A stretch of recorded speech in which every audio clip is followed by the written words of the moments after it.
Magandang araw po sa inyong lahat. Sa atas ni Pangulong Ferdinand R. Marcos Jr., formal na pong binuo ang Independent Commission for Infrastructure o ICI sa bisa ng Executive Order No. 94.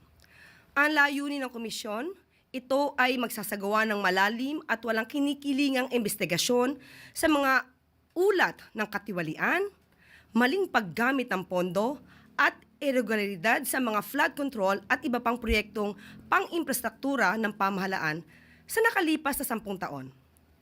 The Commission has been granted broad investigative powers, including the authority to issue subpoenas, recommend the filing of criminal or administrative cases, coordinate with prosecutorial and disciplinary bodies, and request relevant documents such as books, contracts, bank records, and other materials needed for its investigation upon proper request or representation to the appropriate authorities. To lead this task, the President has appointed individuals of proven competence, integrity, and deep familiarity with infrastructure, finance, and institutional reform. Rogelio Babe Singson, Commission Member. Mr. Singson brings decades of direct experience in both the planning and execution of major government infrastructure projects. As former Secretary of the Department of Public Works and Highways, he led one of the most significant reform efforts in the agency's history, introducing systems to promote transparency, eliminate ghost projects, and ensure proper use of public funds. He also served as head of the Bases Conversion and Development Authority, where he managed large-scale land and infrastructure development. His technical understanding of how projects are designed, procured, and implemented will be essential to this Commission's work. Rosana A. Fajardo, Commission Member. Ms. Fajardo is a certified public accountant and currently the country managing partner of SGB and Company, the Philippines' largest professional services firm.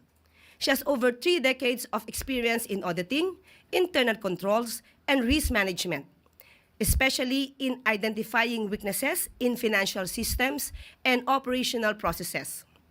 She has worked across both public and private sectors to help organizations defect fraud, strengthen governance, and build more accountable institutions.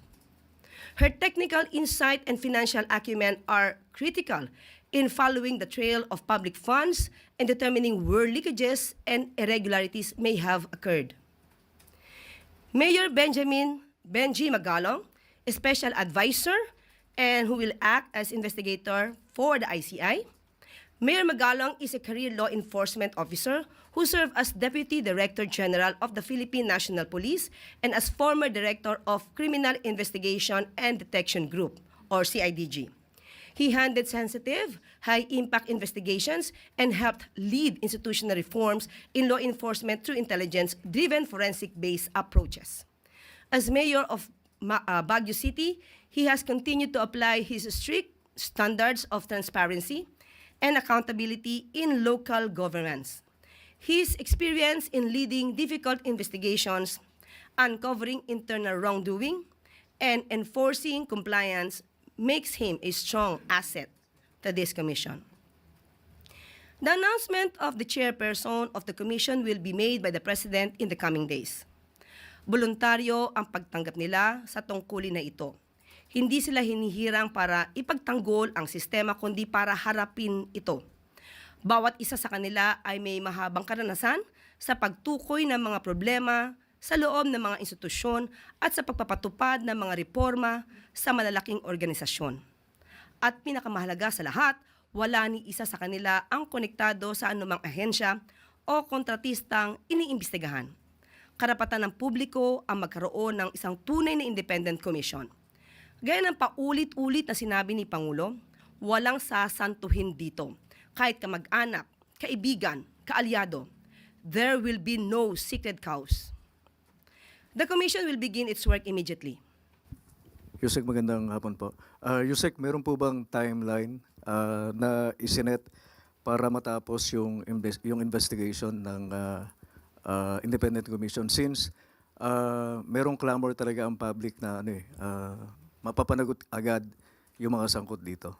Wala po masasabi agad na timeline. Ang pinaka-timeline dito ay mas maagaran o mas mabilis ang pagtatrabaho.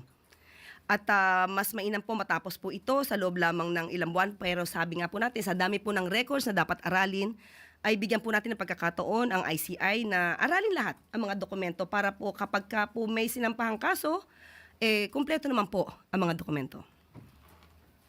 Okay po, last question na po from Jean Mangalus, Philippine Star. Good afternoon.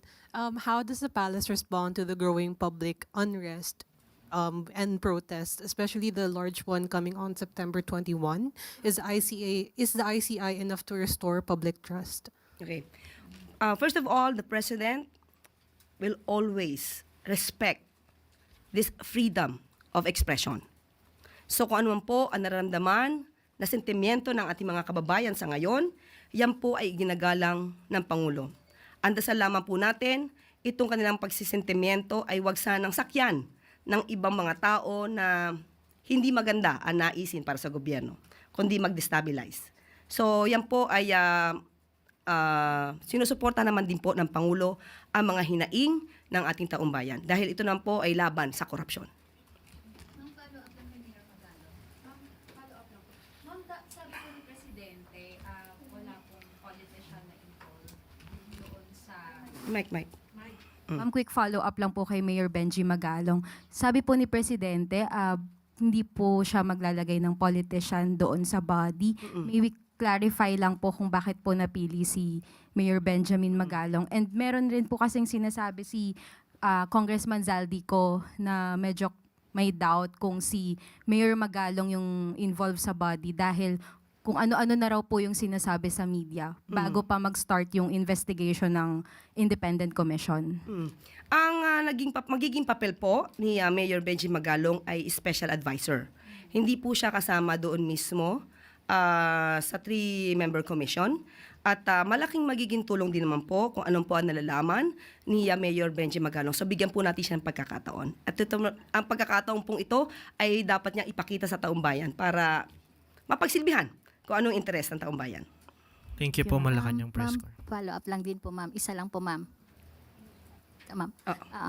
Ma'am, bakit po si Mayor Magalong po ang napiling mag-investiga para sa Independent Commission considering marami pa naman pong ibang mga law enforcement na mga officers ang pwedeng mag-imbestiga at mapabilang po doon sa Independent Commission? Katulad ng sinabi natin, special advisor po ang papel mismo ni Mayor Benji Magalong. So, dun po ang kanyang papel. Hindi po siya miyembro ng komisyon. Pero Okay. mag-iimbestiga po siya, ma'am. Kung ano man po ang makukuha niya sa pamamagitan ng kanyang effort, maaari niya po itong ibigay mismo sa ICI. Thank you po.